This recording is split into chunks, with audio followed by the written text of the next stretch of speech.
Video Game Tango is back, and this time we give our thoughts on the first 33 combat levels in Lost Ark and new shenanigans from Activision Blizzard. Then after the break, we talk Steam Deck, Sifu, a very interesting trailer for Atomic Heart, some of The Witcher's developers making their own new game studio with blackjack and hookers, a Bioshock movie, America's Army is closing its servers after fucking decades, new Dynasty Warriors, new Mario RPG, Total War Warhammer 3, a DLC subscription service from Paradox, Baldur's Gate 3's release date is pushed back, as well as incoming content, and the Halo TV series. My name is Nick, and the reviews are in. My penis is a strand-type game. Hi, I'm Josh, and I have the same number of nipples as a goat, and one other thing in common. My name's Russ, and my DMs are lubed and ready for sliding. My name's Andy. Nick is in a little teeny tiny corner, and this is Video Game Tango. Guys, we're back. We're back. Look at us. Look at me. One Yeah, of my favorite I'm real. movies as a kid. I have to apologize to everybody that isn't part of our Facebook or our Twitter. You should definitely sign up for those. I did put out a little news thing saying that we wouldn't be podcasting for a week or two. I caught the coronavirus for the second time in 2 years. So been dealing with that.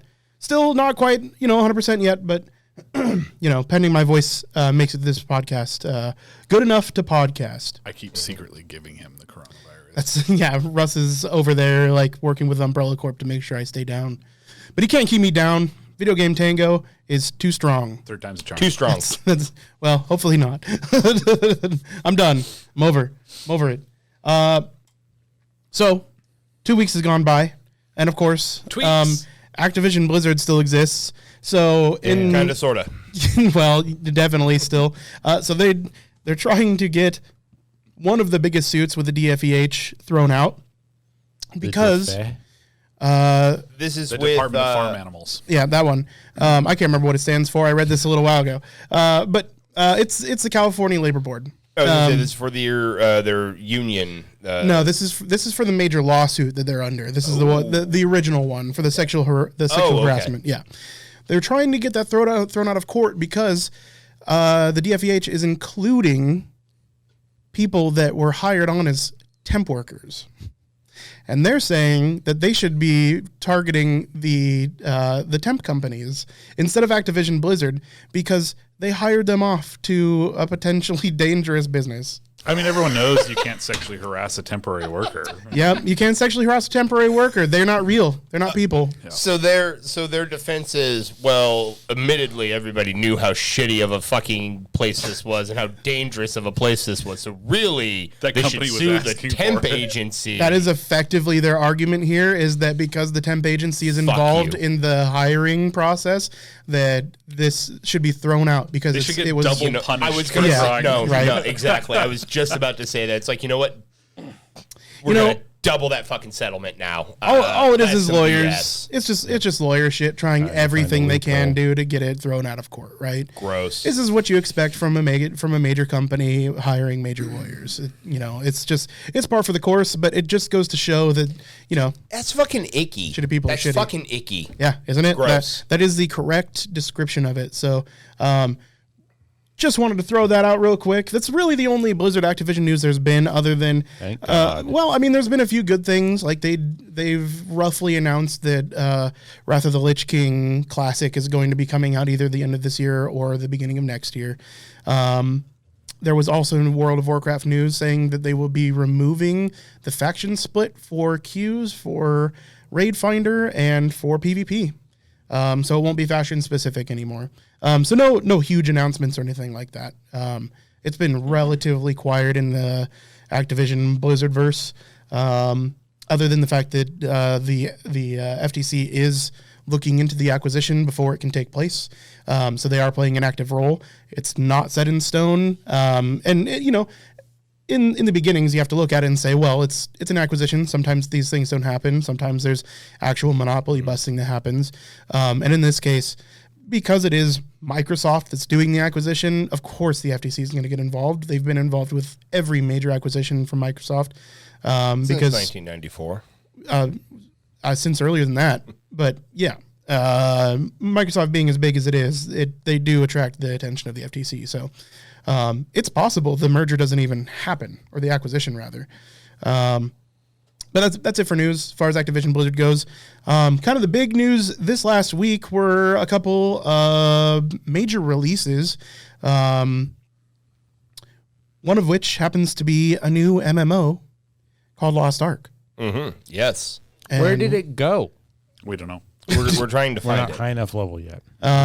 we have been playing it though. We found one. Yeah, actually. we did. Well, we found a piece of an ark. A seal. Yes, that one. Some emo Korean dude was helping us find it.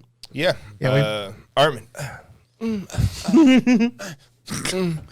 Yeah. Mouth sounds. Yep. I have never heard in any game that I've ever played so many anime grunts in my Kingdom life. Hearts. So, like, Kingdom all right. Hearts. So right No, now, I wouldn't say Kingdom Hearts is even close to the amount that I've heard already in Lost Ark. Have you played Kingdom Hearts half triple rhombus redux the leavening? No. Okay, well, That's true. I haven't played the Ultimate Redux XD. I mean, we joke right off the bat here, but there's a lot to like initially here. I'm having a lot of fun in the dungeons. I'm liking how the monsters aren't just reskinned versions of the same thing over and over. Okay, so far. Those cactus monsters I've seen about 4 times, but it's better than just like a recolor. Like, so instead of getting a cactus, you're getting like this shrub bush looking thing and stuff like that. But the main takeaway is that there are more than like 5 models in the game, which New World had like 5, and the rest of them were turkeys. Yeah. I don't know, man.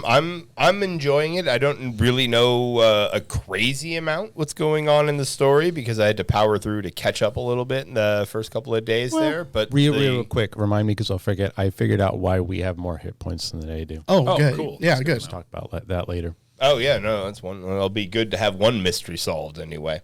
But no, I've been having a lot of fun. I went with the Berserker class. So right off the bat, I got a big ass sword, pauldrons for days. I like it. I like it so far. They're not World of Warcraft pauldrons, but They're close. they're good. I'm reserving judgment on the game, like in its MMO capacity, until we get to the end and find out what they want us to do after the main storyline is over. Having said that, I am enjoying the main storyline. I think that the dynamic ARPG stuff is very cool. I'm used to just playing constantly top down because Siege of the Atlas League for Path of Exile started pretty much the week before Lost Ark came out. I'm playing a lot of that as well. But that's a game where you're always in the same camera position all the time. So literally just something as novel as like you're running at this angle and stuff now is like cool. Makes it up. Yeah. I'm a little concerned to know, like Nick ran into the problem where when there's a ton of effects going on at once, it's very difficult to see boss mechanics. Yes. I did say there was a way to, I don't remember the specifics, but there is a way to tone it down. I can't remember if it was like turn off ally AG effects or something like that. But now, admittedly, that problem was when we were fighting a world boss. And there's like 15, 20 people there. Yeah, and I imagine endgame raids are mostly 5-mans max, so it might not be as big of an issue. Also depends on how much big lighty up abilities we get along the way. Something to watch for, because I mean, it kind of sucked to have to turn down the settings, but a lot of times in Warcraft, you had to turn down the settings if you really wanted to see everything that was going on. Yeah.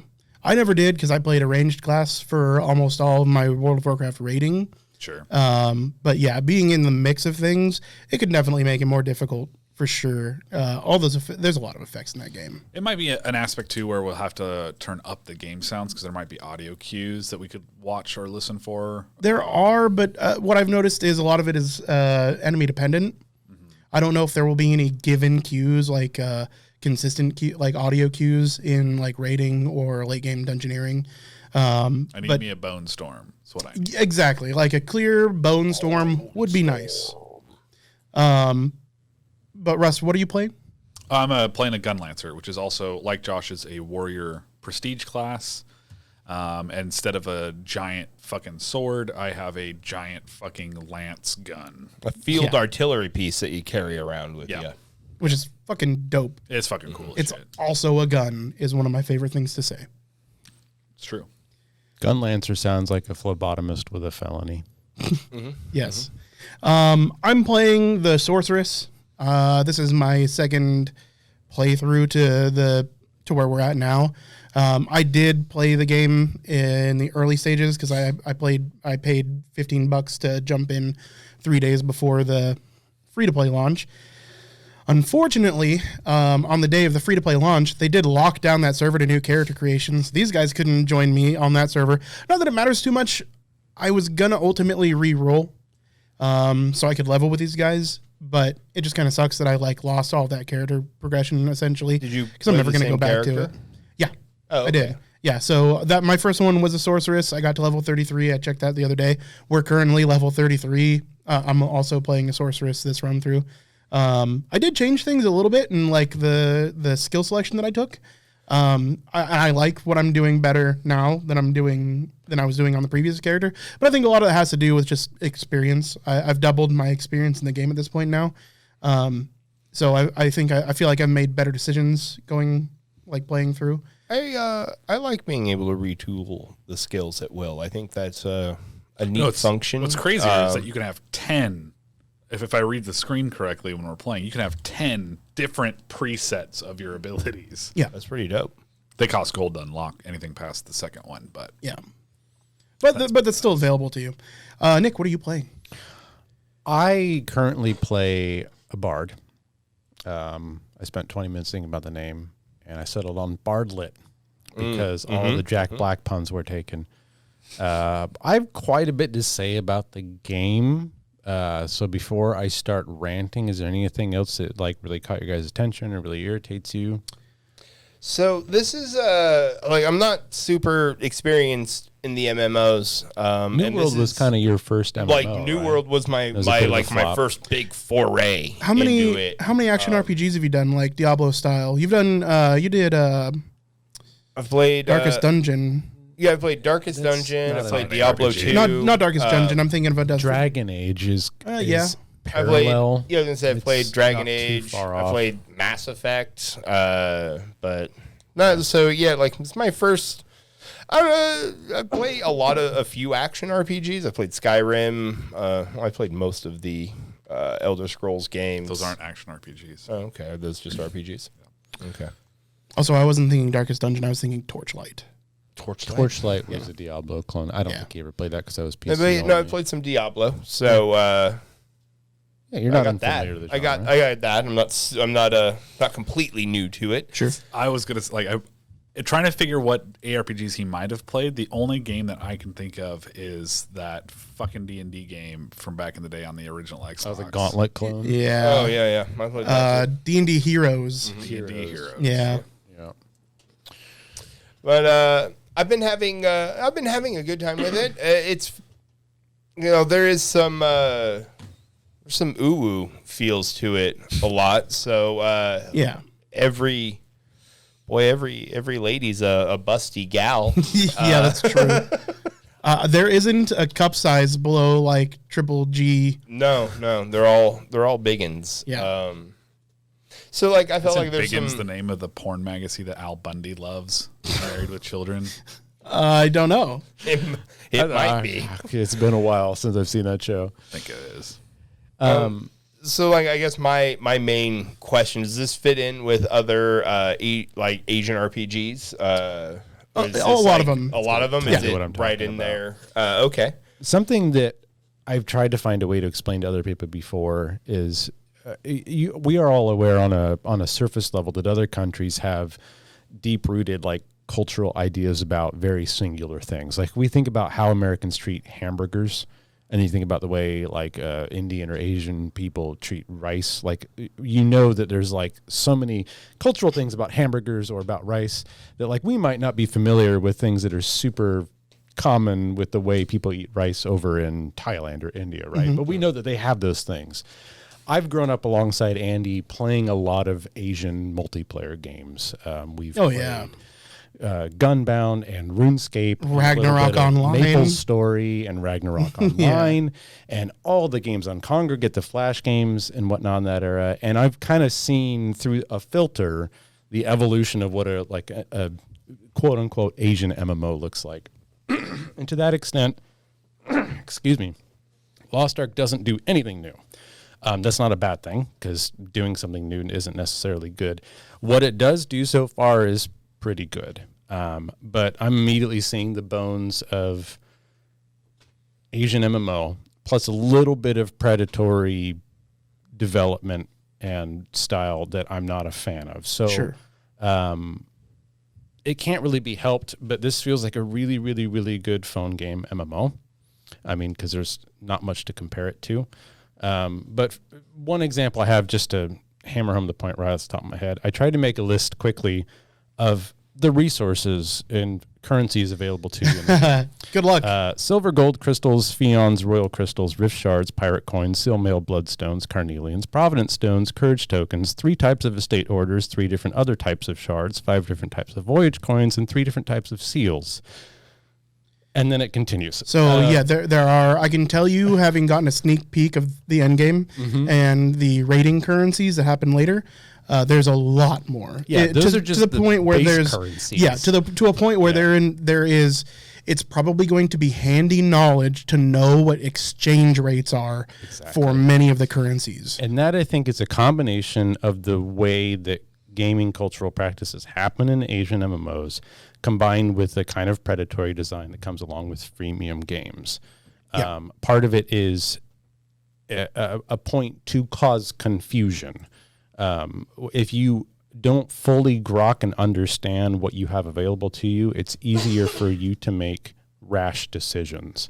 I need to buy that. I just need to spend the $5 and I'll just fucking get the thing. Just looking through the subreddit of people asking weekly questions about the game, most of the answers of, should I buy this now? Should I make this thing now? Were no, save till the end. And they're always save to the end. Don't spend your resources. Wait till the end game because you're going to need them then. And what that tells me is the design of the game is attempting to get you to have FOMO, fear of missing out on this offer or that thing, with all the different vendors spaced out with different locations. You've got vendors in your guild base. You've got vendors in your own island. You've got vendors in the town. They change every day. They've got a timer on them, right? So on the whole, like I said, I've seen this before in a lot of games, and it's not necessarily a bad thing. I don't think the freemium stuff is necessarily really extravagant or exaggerated right now in the game from what I've seen. But with all that combined with the fact that I'm currently only able to play it over here, unless something radically cool happens with endgame PvP or dungeons that I really, really enjoy, I don't think the game's going to hold me. Sure. For you veteran gamers out there who want an MMO that is kind of feels like a really nice quality of life, updated, old school style MMO where you're expected to grind and you're expected to do all the things, collect the bear asses, but with really cool UI and a lot of nice features and everything's streamlined and fast. This game has that. But there's going to be a lot of fuckery that you're going to have to figure out. Because again, another thing that I was talking about, cultural normities, is when you get a Western RPG, you get spells and you have spell slots, and then you have runes that you put into your weapons, and then your weapons might have levels, and your skills can branch off to one big fireball or 2 little ones, and it's all codified and samey, and that's neither good nor bad. But then you get into Asian games, and your Hyper Dragon focus connects to your Tetris snake. They have a lot of different systems. Yeah, and there's always new systems, and they're new for the sake of being new, at least from my Western point of view.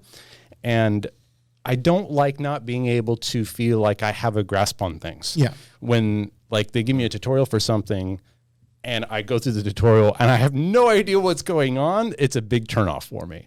You know, it's kind of a combination of maybe some translation issues with that standard of culture practices of this game needs to have a new system compared to every other, you know, RPG in the market. We got to do something different just for the sake of being different. Yeah. It's grating. But we'll see. With time, you can learn anything, right? You know, you get used to it. Do we know if all the like various forms of currency have a use beyond just like trading with vendors? Some of them can be exchanged for other currencies. Some of them are only used for certain things. I mean, Yeah, they are So some of them currencies. have multiple uses. Some of them have multiple uses. Yeah. Yeah, and some of them are like rated higher. They're on the same tier. Like there's 5 different types of pirate coins, and some are just worth less than others, and they have exchange rates between them. Yeah.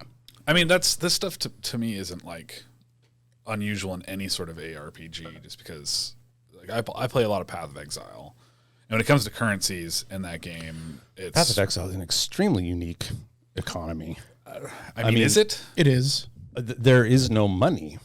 There's no gold that you collect. The items themselves have a worth, right? Like your base, isn't the base value like a teleportation scroll or something like that? And you can combine 10 of those to make another thing, which is worth more. It's like a reusable health potion. Like that was one of the initial draws of Path of Exiles.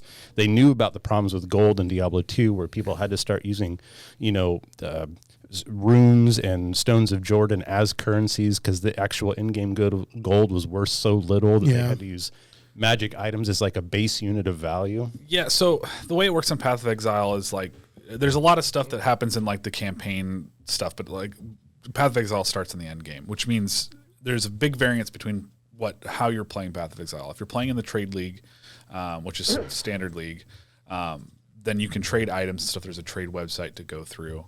You can also play a type called solo self-found, which means you can't trade on the trade website and stuff like that.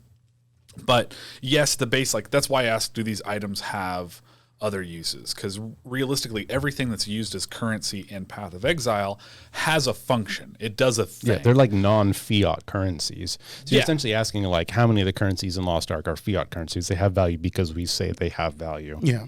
Right, which is really everything. So like there's 2 types of currencies that are most commonly traded as essentially what I'd say the base currency that everything's judged in. So when you have an item, it's like it's going to be worth this many of this currency, which is chaos orbs.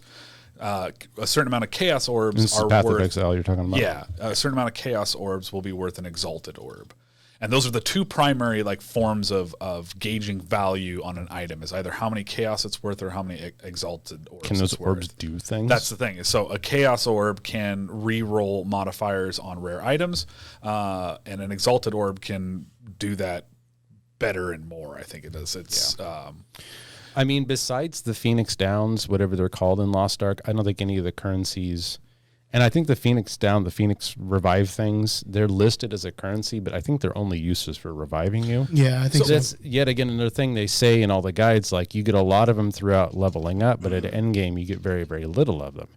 And what a weird design. Like, you know, I was also going to talk about the fact they have healing and HP potions, and it's like some of this is just traditional Asian nonsense, you know, from my Western point of view.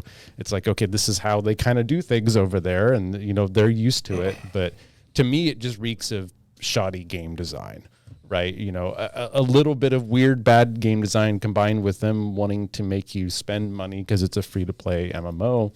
You know, I don't know how much that's going to grate me in the end game, but I see it coming. Well, let me just give you a little bit of a preview of the end game because I have a graph here. I'll share it, but I don't remember the exact breakdown of this graph. Okay, but I'll. So this is from a video by Divium Führer. He has been playing Lost Ark for a couple years now on Russian servers, and he is letting you know that there are. The traditional path of just playing the game and getting end game geared is this blue line here. And it's expected with RNG and everything combined that you will be fully geared and at the absolute end game by the end of 7 to 10 months. That's what this axes? is. I can't see them. What? What are the axes of this graph? I don't know what I'm looking at. These are boss tiers. Or raid tiers rather. The lines, the X and the Y axis, what are they measuring? Ignore the fact that this is a graph. This is an infographic, not a graph. Okay. Oh, okay. So this is just a line showing you the phases. So this is like tier 1, tier 2, tier 3, and absolute end game as it is currently without any expansions. Okay. Okay. So this is the end. Now fortunately, this isn't spoiler territory because the names for all these bosses are different. These are their Russian equivalents, okay? So the blue line here is normal progression. With RNG included, it's 7 to 10 months to be fully geared absolute endgame. So to go from starting character to the end game. No, starting at the end game tier. So once you hit max level, starting basically your normal dungeon, then raid progression. Okay. Okay. The green line is with some paid for buffs. These are the least expensive ones. I couldn't explain those to you because they're not out and available yet. Mm-hmm. But these are the most common ones. These are the ones that people without being whales can. What do the bubbles say at the end? Because chat's covered. Yeah, 7 to 10 months is for the top, the bluish teal. Green is 4 to 6 months. That's what's to be expected if you buy the absolute base modifiers. Technically, the yellow one is 1 day. You can buy the absolute end game content. So you can buy the gear from this raid so you can qualify to be in this raid group. So there are some pay to win mechanics. You can absolutely pay to get to the end game. That's something that people have been saying that you cannot do. But this has been live on Korean and Russian servers from day one. And this is kind of what I expected. I mean, you've got your guppies and your dolphins can cut off 30-50% of the time if they spend $20 a month, and then the whales, if they want to, can just skip everything. Yeah, whales can spend a couple grand and they can get to the end game. In an MMO, I don't think that's as egregious as in like a shooter, but that's purely personal opinion. Like, I don't play MMOs to be competitive unless it comes to like I'm in a PvP arena fighting people. Right. I tend to agree that I don't like it. Yeah. It's not my favorite thing in the world. It doesn't destroy the game for me, right? I'm not going to be playing with those types of people. I'm not going to be playing with the whales. They're in a totally different league, right? Mm-hmm. They're far way more dedicated to this game than I am, in the capacity that they are willing to spend a few months worth of paychecks on this fucking game. I'm not. I'm here for the journey and not the end game. Fuck, I'm having fun playing video games with you. Exactly. Right. That's my mentality. I go into it for the fun. Any MMO, in my opinion, I feel like most people are going to get 75% enjoyment out of it based on how many of their friends they're playing it with. Yes. Like, MMOs in particular are heavily dependent on having a good people to play it with. So if you got a good group and you're having fun, that's great. But yeah, that's kind of what I expected. I could smell the freemium level of content from what I've seen so far. I'm very experienced with how this style of, pay to succeed works. Now, so we'll see what happens at the end. A quick question is something that 1 day progression motherfucker is that going to translate over into PvP? To some extent. So like that guy's going to be a fucking donkin boss right off the fucking bat. So yes and no. Okay. For the most part, PvP is totally equalized. There are a few, as far as I understand it. Okay, so I don't have a full grasp on PvP yet. As far as I understand it, there are some things outside of PvP arenas that you can do to increase your power in PvP. Those aren't huge, like wild game changers. Okay, because most of PvP is equalized. The gear is all 100% equalized. The abilities, you get all of them, and you get access to all their modifiers. So it's a point buy system. So there's probably going to be some cookie cutter builds that are the best win rate or whatever. PvP meta. So they're exactly. So you're going to have a PvP meta, but it does boil down almost fully to player skill in this case. Okay. Yeah. I mean, then, all right. Last thing I was going to touch on, and this kind of goes back to not doing anything new, because of how efficiently streamlined leveling and questing has been. The storyline, at least from a middle-aged white guy's perspective, it's shit. Yeah. And the questing is shit, but it is so quick. You're literally just clicking on people and mindlessly clicking and go click this. Okay. Oh, you gained 2 levels. Cool. Okay. Now on to the next zone. But then we had a couple dungeons that were very cinematic. Yes. The gameplay itself wasn't anything to write home about, but the level of like cool isometric action and the camera angles and whatnot was really, really neat. Yeah, and then especially when things actually do get a little bit challenging, like when there's actually a player death. nothing has been challenging. I agree, but we've had some deaths in the group. Only from fighting the world bosses. Yeah. Yeah. I mean, one other thing, these are just little gripes, but like you start the game, anytime you're fighting something big or important, they have a visual like ground effect. They show where they're going to do a cone attack or regular attack or an AoE or a line. And then we encountered a boss, this big dragon climbing this like stone thing that some of his attacks, like his slam attacks, they were heavily telegraphed in his model, but there was no ground effect animation. Yeah. It was just like he lifted his arm and it's like waiting for the red box to show where it was going to hit, and then it didn't. Right. And then meanwhile, there are red boxes for like explosions to the side, and it's like, make up your mind. Right. Like, I have a hard time complaining about that fight specifically because I don't think you can die during that fight. I think that was literally just like a cinematic. Yeah, it was. Fight. It was a quick really, time sequence. Yeah. it was really cool to experience. But Yeah. it didn't feel like much of a fight. No, it didn't feel like much of a fight Way at all. too many breaks and interruptions. Once I realized that I could take every single one of his hits and maybe drop a slow health potion every 2-3 minutes during this fight, I was like, okay, cool. It was cool, It's time though. to spam abilities, right? Yeah, it was very cinematic, and I think that's Summer what it was meant to blockbuster be. movie, Yeah. I'm going to treat this game like I'm going to treat most large scale MMORPGs, which for me, once again, is going to be comparison to Path of Exile. But even the other ones I play, the campaign is not what I'm judging the game on. Like, Yeah. I really just I don't want to just power through the campaign and ignore everything, because I'd like to have some idea of what's going on contextually for the storyline. So when I get to the end game, I have somewhat of an idea of what it is that we're doing and we're supposed to be doing to progress content. I'm going to judge the end game content. Yep. And now this game I'm going to assume is going to have a pretty robust end game amount of content, because they're putting 4 years worth of additional content into our release. Yeah, of the game's game. been out Yeah. for 4 years in Right. Asia. So for me, a good analogous scenario is that I started playing Path of Exile a year and a half ago. The game's been out for like over a decade. And every league, they add new mechanics, and a lot of those mechanics stick around. So when I got to the end game, there was like a billion things to fucking do, and I had to learn which ones I wanted to do. And we're actually finally at a point in Path, which is a great just segue for promoting Path of Exile, to where it's like it's really gotten to a point where you get to choose how you want to play the end game, which is fantastic in my opinion. But that's what I'm going to be judging this game on mostly. Now, you say the storyline shit, and I'm like, it's generic, but I think most of the genericness about it comes from filler quest stuff that you do.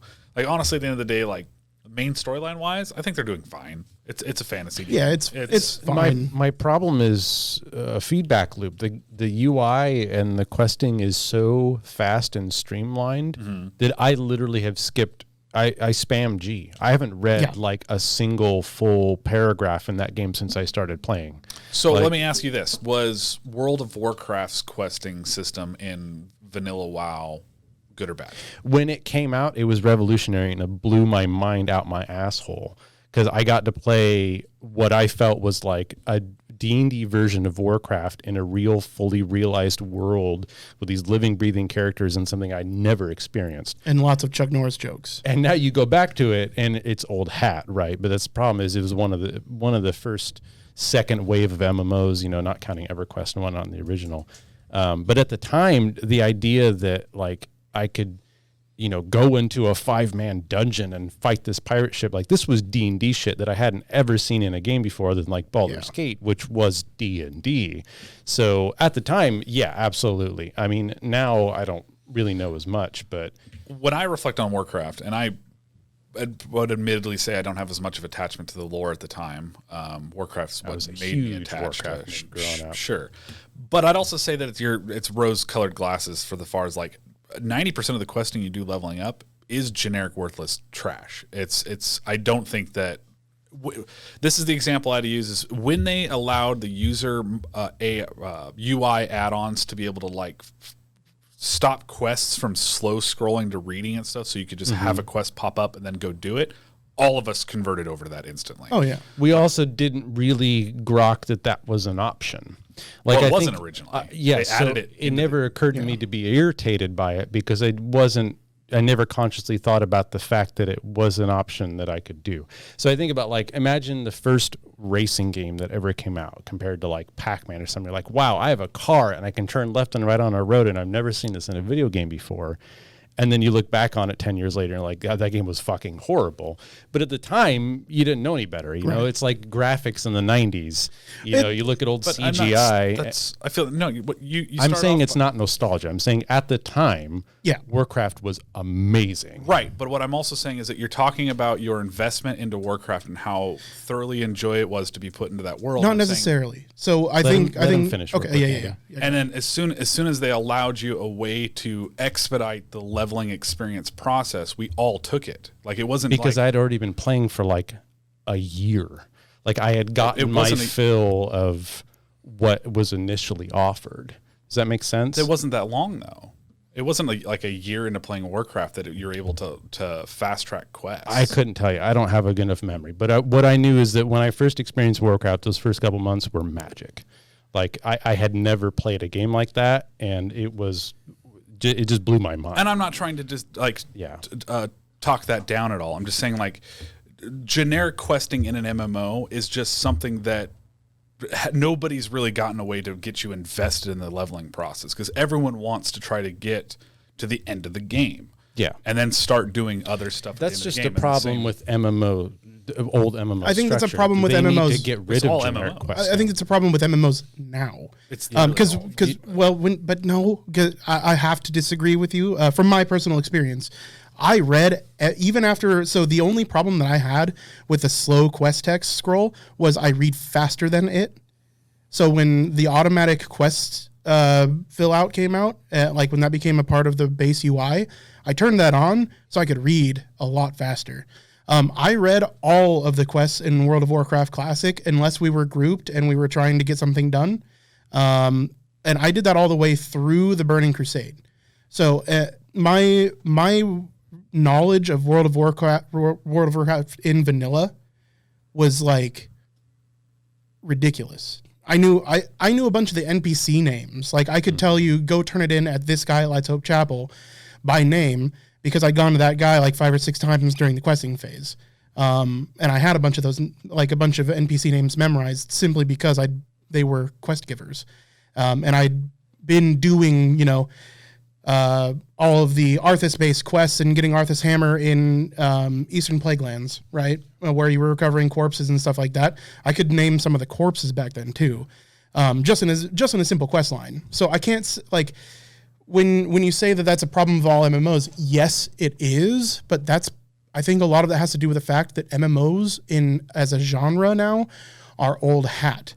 Versus your first experience in an MMO, where it's this huge, new, vast thing, right? And I'm not saying for everybody. We live in a day and age where MMO it's not strict enough. EVE Online is an MMO, and it's nothing like Warcraft. Sure. It's an entirely different game, but it's still an MMO. Mm-hmm. But, to wrap things up, from my point of view, Lost Ark feels like you're playing Warcraft in a lot of ways, but highly updated for quality of life, right? Of course, things are going to be different. We'll see. Nostalgia is always a factor in these old games. But if you're going to make a game like Lost Ark that's essentially the same bones as World of Warcraft, I've already done it. As far as quality of life, you haven't played World of Warcraft since the Cataclysm. So Cataclysm is it's like a third of the life of World of Warcraft now. It's a what? It's like a third of the overall lifespan of World of Warcraft at this point. Oh. The game is totally different than it was. I mean, like, I hope obviously, there's plenty. They would evolve and change. Yeah, they had enough time in original style MMOs. Do something new. No, there's a lot of the same bones are still there, right? Yeah. But because you're not trying to change what game it is, but it's definitely a much more modern title than it was back. Even like Cataclysm is 12 years old now. Yeah, I know, it's crazy. That makes me old. Yeah, right. But yeah, so I have very little that I have disliked so far about Lost Ark.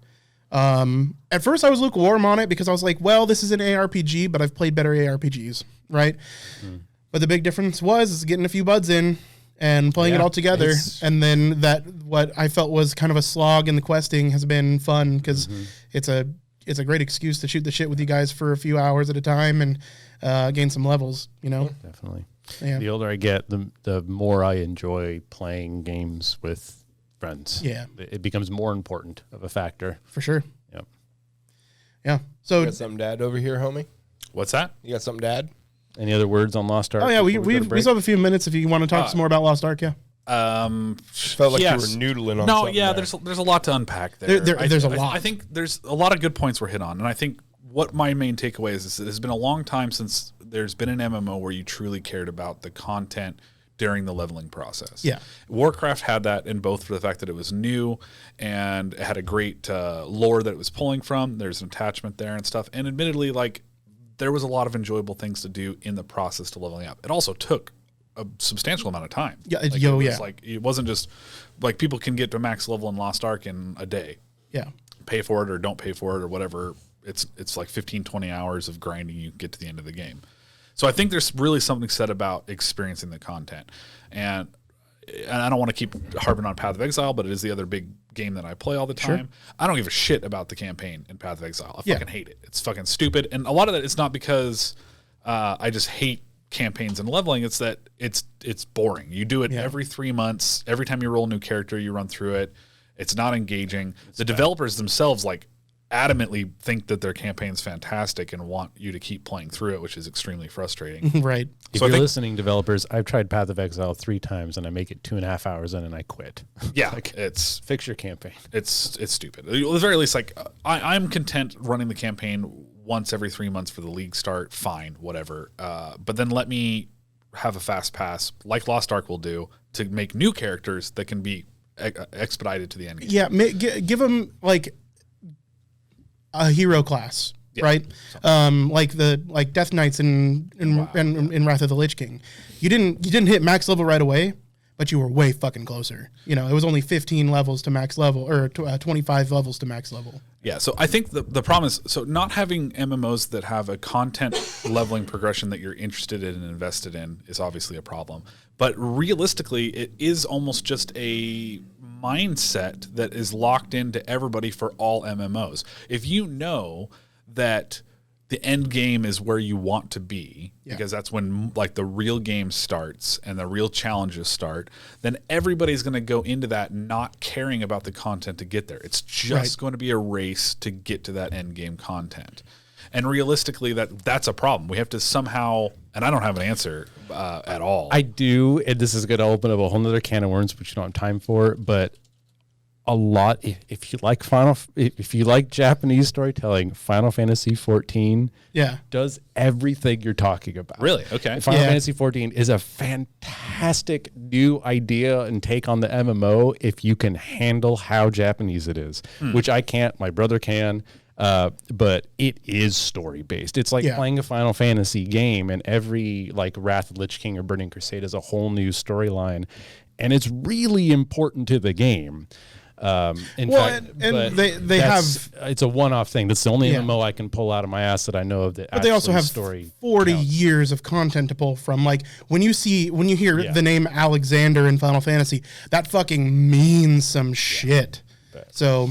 When it's time to fight Alexander, you're like, oh, fuck, And when I've heard Andy talk about how WoW eventually added more of their content to the later expansions, I feel like they were getting closer and closer to trying to recapture the significance of playing the actual content and not just grinding, farming, end game stuff. And I hate it. But that's fair. And it's but it's because they're trying to add more player relevancy to the storyline that's going on, but at the end of the day, you know that what you need to be doing is grinding this dungeon to get this next tier gear for whatever reason. Yeah, and so it runs into a weird situation. So most recently for me, I was in a guild in Path of Exile, and we were originally planning on doing this really aggressive start to try to speed through as much content as we could to really start maximizing currency gains and stuff like that in the end game content. Things didn't work out for our league start, so we're going to do a more casual thing. But here's the crazy thing that's really struck me that I don't quite understand the thought process of is that if you're not trying to experience the new end game content, So say you've done it. Like there's 2 new bosses in End of Path of Exile. I fought them both. Yeah. Killed them. I was like, cool. That's the new like end game content. What is the reason that you would need to like? What are you working for at that point? Like it's a weird game to where like most of the desire is to do something extremely fast. Yeah. But for me, it's always been it's content. I want to experience the content. When I think about Lost Ark, I look forward to getting to the end so that I can then experience the end game content. Right. You know, if we get there and we beat the end game raid boss and stuff, then my interest is going to drop substantially. Yeah. And it's what when we were playing New World that was extremely like disheartening before we were halfway through the game is finding out that the end game content was just run this one generic dungeon. And like the storyline doesn't really do anything. Yeah, there were like 4 max level dungeons, and they weren't like none of it mattered to the story in New World. Well, also you knew you'd be fighting like the same 5 character models. The boss fights were all pretty generic. Yeah. I mean, we rolled into that first dungeon and the end game boss was just a named version of one of the outdoor mobs. I was like, yeah, That's awful. yeah, it was literally like, I mean, he dropped cool gear, but it was like, I still had a lot of fun in that fight. sure, we were new and we were virgins. Yeah, no, that first dungeon was magical. Every following dungeon was kind of meh. First hit's free. First hit was free. First hit's free. But yeah, so I'll have to take a look just to see what Final Fantasy is doing because I literally know nothing about that game. I'd be curious to see if they are, like you're saying, on that path to where you really feel connected to the content. And if everybody wants to play Final Played Fantasy, about 10, 15 hours of it, and stop making it. It felt like I was playing a Final Fantasy game. That means replete with long cutscenes and important NPCs that follow you from level 1 to end game, and it's very Japanese and like. I tried to have patience because the game itself was pretty cool and I was liking it, and it only gets better because, like, again, Endgame is kind of where it's at, but the story is important in the game. I've watched Adam play a lot of it, and he's told me a lot about it. I just couldn't handle how anime shonen it was, you know. The times that I tune in to what the content's doing in Lost Ark is specifically when it's doing main storyline stuff. Yeah. Because it's like, I do think some of those are cool. The siege on Castle Lutera was neat dope. and fun. okay, so I want to bring that up real quick. That like I said, and I mean this with no hyperbole at all, that was one of the coolest and most fun events that I've ever done in an MMO. Yeah. And it was short, but it was unexpected.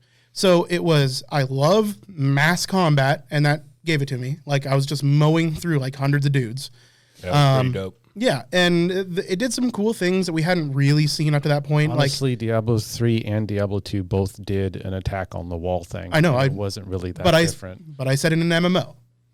Yeah, as far yes, as MMO, I am being yeah. specific here. So every ARPG's done that, sure. Yeah. But this I got to experience with friends, and it felt, despite having done things like it before, it felt new because of the space I'm in, right? Yeah. And it was an extremely cinematic event for something that is an MMO. That's one thing to give them is their little minor cutscenes, the little cinematography, what's going, how it merges into the gameplay. Really well done. Yeah. So it's a lot of fun. We'll keep at it, and we'll see if we keep enjoying it. Yeah, man. That said, it is time to go to break. Bye. Yeah. So we will be right back, probably in about... Josh, you ruined the illusion. I was going to say, and now we're back. Okay, so it was, like 1 second later. Just cut it. No. Say it. No. Hi. It's already ruined. Okay. So getting back into it. Before we get off this train of Lost Ark, just wanted to say that it broke some records as far as concurrent users in Steam. 1.3 million players, which puts it in number 2 spot, only by PUBG. Damn. By PUBG? By PUBG. Well, do you want to know what the old number 2 was? CSGO. What? Well, Yeah, right. CSGO sneaks up. I know it's huge, but it blows my mind that like these massive MMO launches are just like barely tickling the bottom of CSGO as far as concurrent users. It's wild. We don't live in Europe. I guess. I mean, we would fully understand. Yeah, because like nobody I know is rocking CS:GO? fucking CSGO on the date. Like even. I mean, it's weird though. It's still huge. It's like always in the top few on Twitch. So What is that? Counter-Strike Global Offensive. Oh, okay. Yeah. Oh man, I haven't played fucking a Counter-Strike game and There is only one Counter-Strike game. Yeah. There's Counter-Strike and then the Well, updated version, which is just Counter-Strike with a coat of paint. Yep. okay. And then also, it's been breaking Twitch records too. The viewership has been fucking crazy. On the first day that Asmongold picked it up, which was the first day of early release, he had 430,000 viewers in his stream. And he's continued to have over 100,000 viewers every stream since, as long as he's playing Lost Ark. Of zeros. Hey, It's homie, can you spare a viewer or two? Fuck. Crazy. Yeah. Player count today was at 984,111. It's big, man. Like, we're not having server troubles, but apparently fucking everybody else is as far as queue times. Away by the fact that day number 2 we logged in and there wasn't a queue. Right. Yeah. No queue, some like occasional, very occasional like frame skips from some ladies. Yeah, a little like half 2 second lag maybe. Right. Yeah. Yeah. It's just, it's wild, man. Yeah, they had more viewers on Twitch than they had people playing it during the launch. I Because was legit some people expecting couldn't get the in. first 2 days of us playing was us not playing. Yeah, like Yeah. glitches and bugs and not being able to log in And network connection errors. To be fair, getting it set up and like launched and all of us in at the same time did become kind of a struggle for about an hour or so. But yeah, Josh had some weird bug he couldn't Yeah, I make a had character. a but that was weird it. a weird bug. well, that you had a was- weird bug because your game download client was- didn't allow you to take the newest update, Yeah. which I think was user error at the end of it. Pepcac. I mean, But maybe. you know, But yeah, a strong chance, homie. A strong chance. but yeah, it's just wild, man. Like it was day before yesterday, 1.2 million viewers were watching it on Twitch.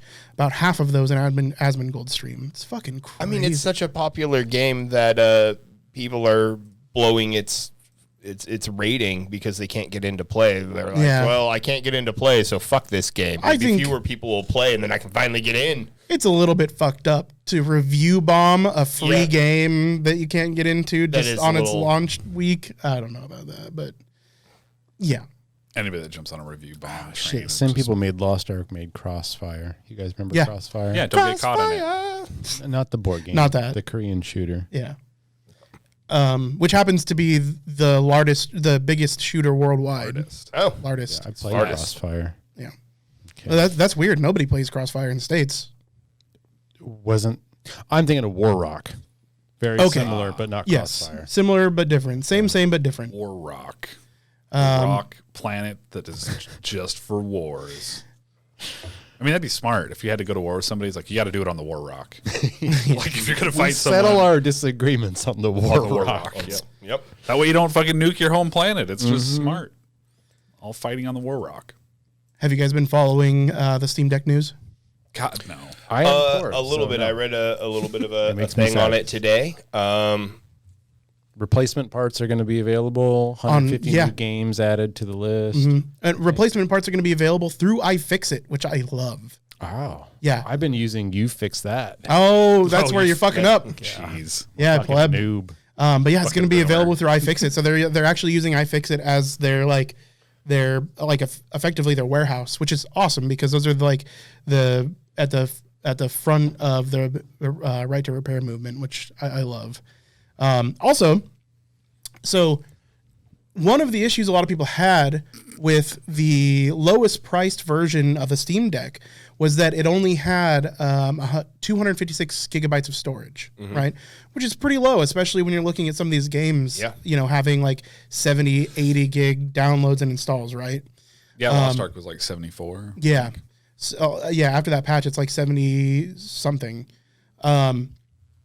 So a lot of people took issue with that, especially since the only option to expand storage on that, technically speaking, is by adding an SD card. But the reviewers have their hands on it now, and they're actually validating speeds, and they're doing a lot of testing. The only thing that's still in embargo is the software. They can't show off the software yet because that's still not in a launch state. But what they're seeing is that there is almost no calculable difference between the NVMe SSD and the SD card storage. So somehow Valve figured out how to make SD card transfer storage transfers just faster. Sprites. Which is awesome. So I would say that was like when I was reading that article today and I was looking at that the memory storage was my number one thing at that first price point where I was like, that's a little weak there. It was lower than I was expecting. Yeah, but it's $329 for 256 gigs of NVMe SSD storage. Well, the price I was looking at was $399 for the lowest. Oh, it might be. I remember $329, but you might be right. But I mean, that's not crazy bad. But like the highest priced ones, I think was in the $599 range or the $649, and they were rating it up there with a mid range gaming laptop that you're just fucking walking around with. So not a mid range gaming laptop. Right. Laptops mid-range gaming, mid-range gaming laptops are in the thousands of dollars. Yeah, but some of it sounds like it's pretty good. You're not seeing a lot of the fall off. So I was wrong. So it's 64 gigs of storage for $399. That is not very much storage. Some of that is like there are some games you can't play because it's restricted. I thought, am I wrong? I'm likely wrong. And then the main purpose of this was to stream the game to Steam Deck. No. Oh, so that is an option. If you're on the local network, to be installing games to a 64 gigabyte hard drive. But hold on. So yes, but no. So holding on. The base storage is 64 gigs. It still has expandable storage through a micro SD card slot, which was only worrisome because of potential transfer speeds. Micro SD card slots or micro SD cards are known to be a little bit slow. What do they go up to reasonable price wise for size? I mean, you can get a terabyte for less than $100. Okay, that's not too bad. It's not too bad. So considering that you could buy the $399 version, get you a fast micro SD card, micro SD XC card, for less than $100. That seems like the way to go, personally. Sure. I mean, for $400, you get yourself a pretty competent handheld gaming PC. Yeah. That's sick. Mm-hmm.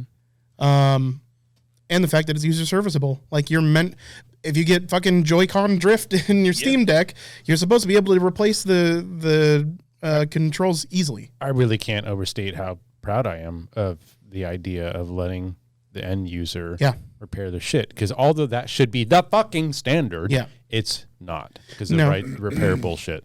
So fucking kudos. It sucks hearing about cool things about like faster micro SD transfers and right to repair about a tech service product that I just could not give a shit about.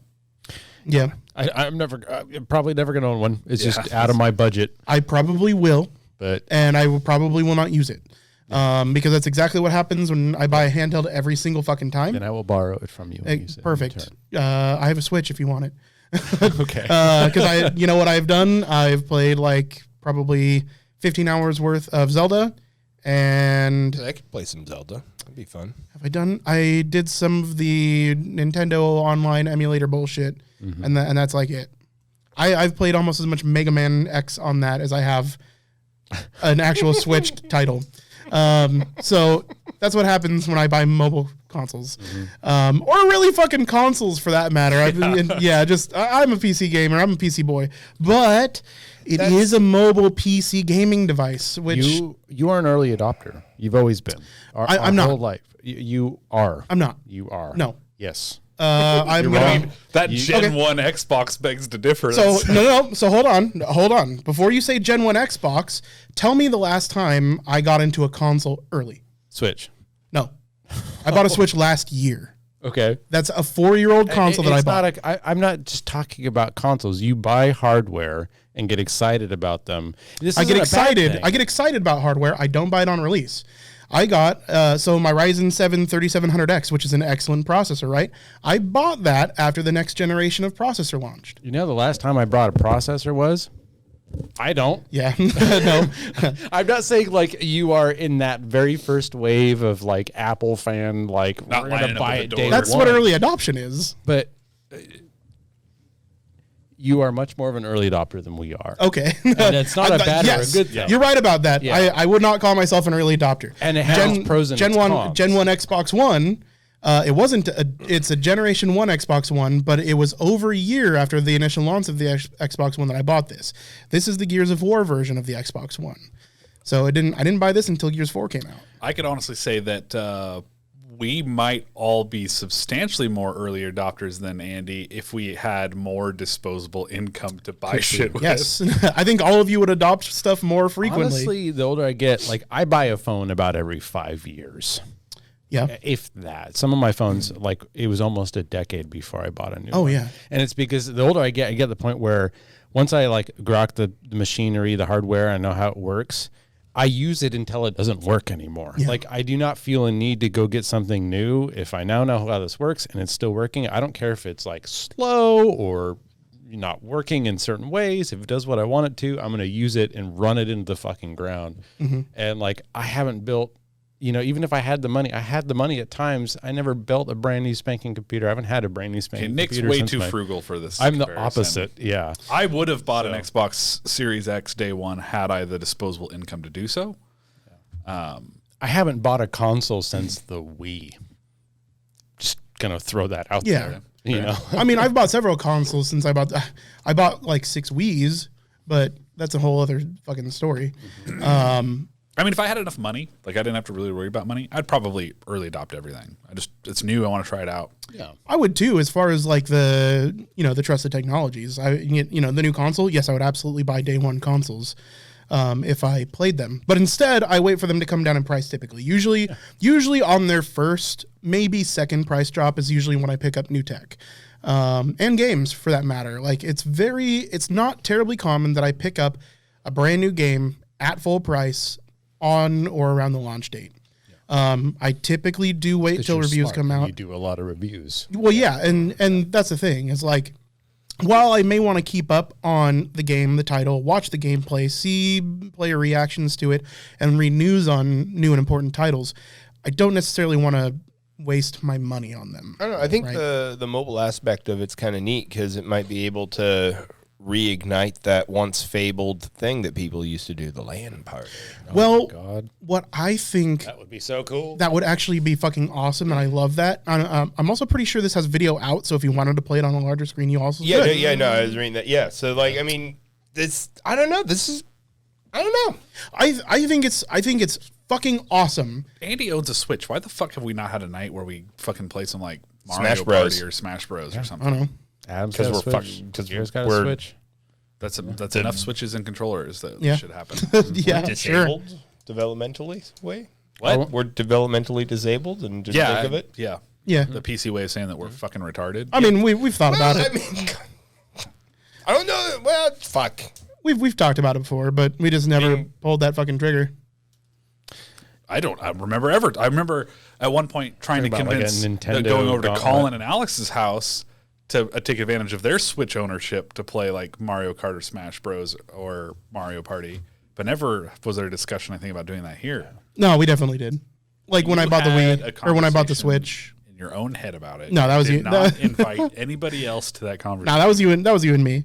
We've talked about this. I think you both had a dream where you talked to one another. We do sleep walled, like we have the wall separating us. So sometimes the dreams. Head to head. The attenuation is limited. There's a full That's how I give Mike nightmares. It's actually why I snore. Is because Andy snores so much it infects my body with snoring. Yeah. That's not true.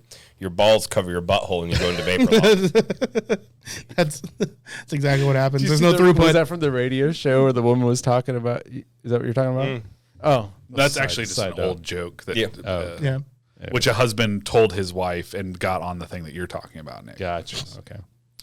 Other news, Take-Two Interactive, makers of Bioshock, and Netflix are partnering on a Bioshock movie, much like the Halo movies and other movies. I'm predicting it's never going to come out. So moving on, America's Army is not only still running, but finally closing in May.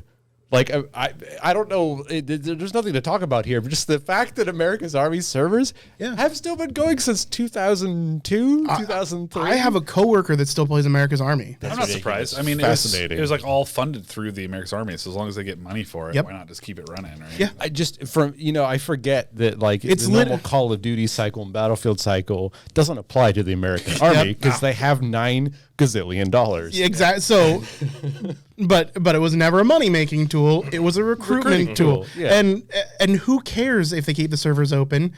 They have $1 gazillion. Yeah. So just like whatever. This is like the least on a spreadsheet of their costs every year. It's like item number 700 million. Yeah. So who cares? They have so much money, they stopped making missiles that explode and instead turn into knives. I saw that. It's terrifying. All right, moving on from knife missiles. The guy who makes Dynasty Warriors, the Muso style game, super hack and slash, wants to do a Star Wars one.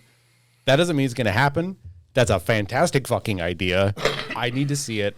I want to play it. How many of you have played Dynasty Warriors? I think I've They're played. kind of like For Honor, right? Okay. Imagine playing yeah. God of War, except every time you swing your weapon, you kill 47 men. Oh. And there's 900,000 on the battlefield. Yeah. And you have like Lost Ark level abilities. That's a Muso style game. It's like hyper hack and slash action. it's mass combat to the Yeah. extreme. Can Yeah. I play? All I want is Beat Saber, but I get to fight legions of armies and shit like that. I mean, it's kind of that would be like if you haven't ever played Dynasty Warriors or seen anything, watch a video of it. They were really big in the PS1, PS2. Yeah, PS3. I played the PS2 era. Yeah. There's nothing a lot to talk about other than it's pretty big news.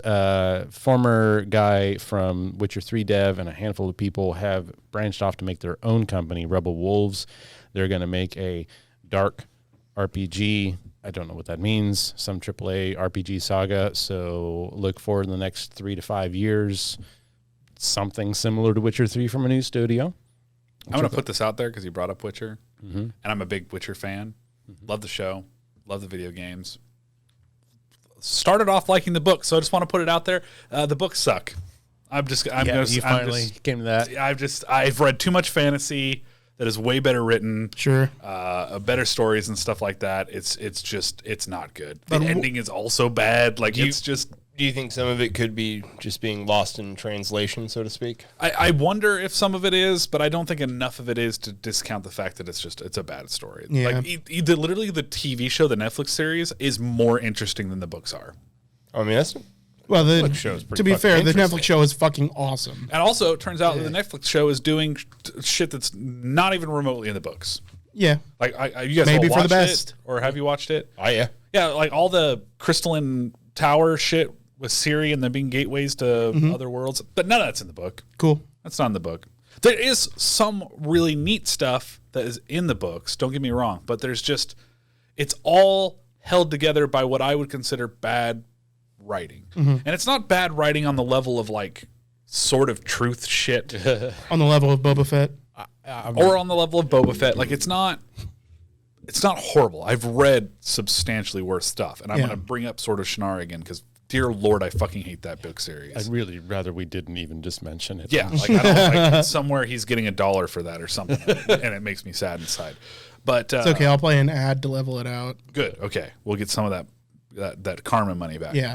But it's just generically like not that great. Like it's to the point where I think there's 5 books in the series. I was on the last book and stuff, and I wanted so desperately for it just to be done because I'm just like, it's not doing the cool shit that I want the Witcher stuff to do. Like, and then like, I feel like the author, I'm getting a little deep into this, but I feel like the author thinks he's being clever by changing the way that the story is being told. So sometimes it'll be like, this person's recounting this tale that happened X amount of time ago, but really it's like, as a reader, you're like, well, this is happening currently. That's what a weird way of describing this. And at some points, it's like somebody in the future is telling the story like it's a fable passed down through storytellers. And then other times it's like, we're going to tell the first 3/4 of this book from this character's perspective and not touch really on all what the other characters are doing during this time. Because it's weird. So, do you think you would enjoy the books in a vacuum if it weren't for the other content of The Witcher? No. Okay. I can say that objectively. Like if I hadn't played the video games and like that's where my first experience was, Yeah. I would not have enjoyed those as a fantasy book series. Okay. I was going to say I feel like the only thing that's pushing him through to finish is his enjoyment of the games in the series. Like, well, you gotta fucking just slog it out, and I did it. No, that's fair. I'm measuring experiences a little bit, just because you are a huge fan of The Witcher as a franchise. Where I jumped into The Witcher, I didn't care for the beginning of The Witcher 3, so I never played it. Okay. Just because the beginning of The Witcher is a slog. Beginning of Witcher 3? Yeah. I mean, you have the whole opening scene with Vesemir and you fight a griffin. It's pretty fucking cool. Yeah, I've never gotten that far because the training exercise, I'm like, I'm fucking over this, dude. Literally, like I get 15 minutes in. What I'd say that really separates the enjoyment from the video games from the book is that it's so much more focused on Geralt and the fact that he's a fucking witcher. Like that's like in the games, like you go out and you do witching. Like such a big part of it is like discovering this monster and finding out about this monster and how to properly prepare to go fight this monster. And you're doing this all because that's my lot in life, is I'm a mutant that saves the ungrateful peasants from these terrible witchers. And you do it because you're a fucking badass. And you're like, and that's awesome. And then you get embroiled in like political conflicts and stuff. And really at the end of the day, you're like, I don't want to do this, but I have a ethos and I do and stuff. And then you read the books and it's like, fuck, I think there's like 4 times that he does any witchering.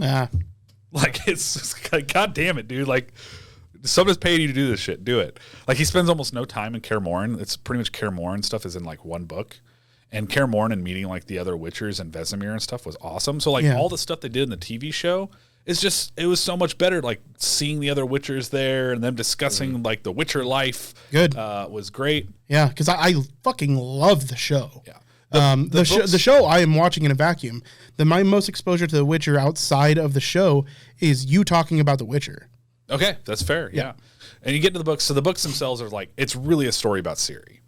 And unfortunately, like that means it's a story about like a 12 to 15-year-old girl.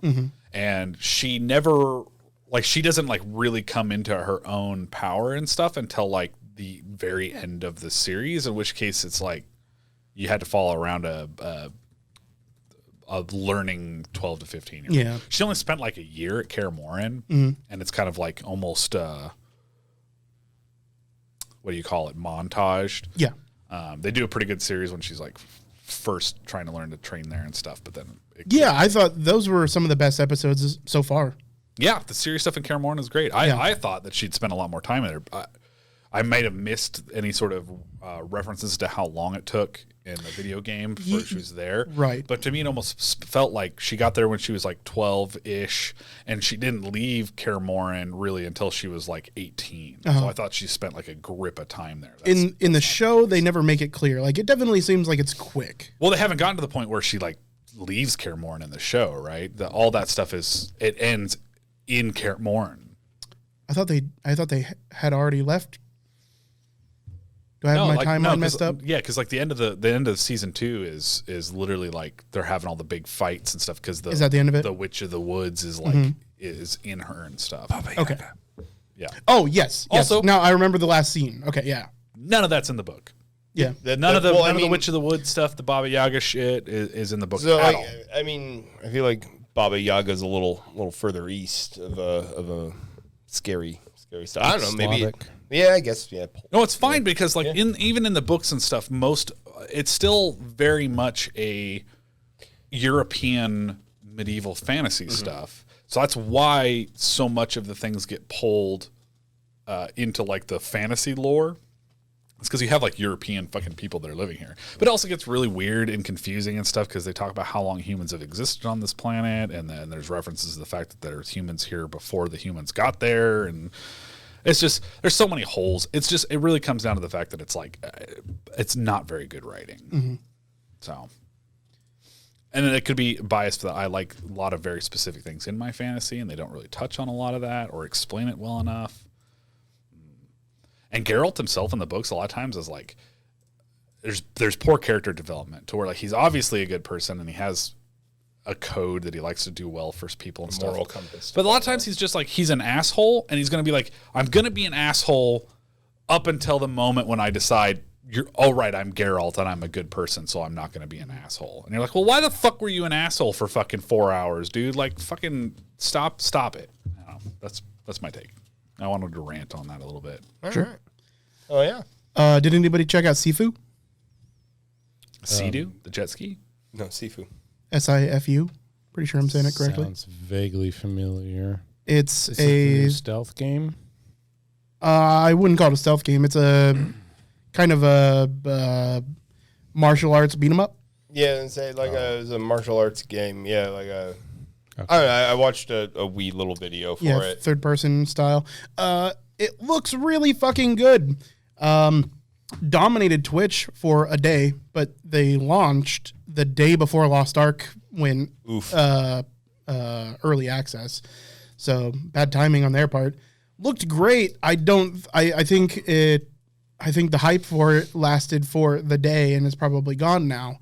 But looks fucking dope as hell.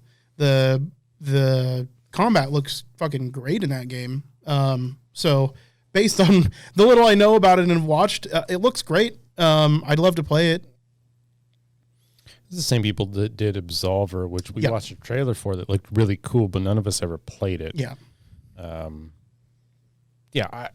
Fighting games, it's farcy to me. You know, I've never been into fighting games. I love that style of like it's a language I do not understand.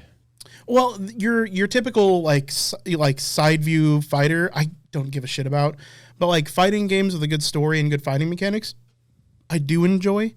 The Bouncer. God of War. I played God of War. I mean, that's the only one I could think of Yeah, that has a good story. I played a dickload of The Bouncer. I loved that game. Was that the Japanese one we played? Yeah, that was the Square Enix PS2.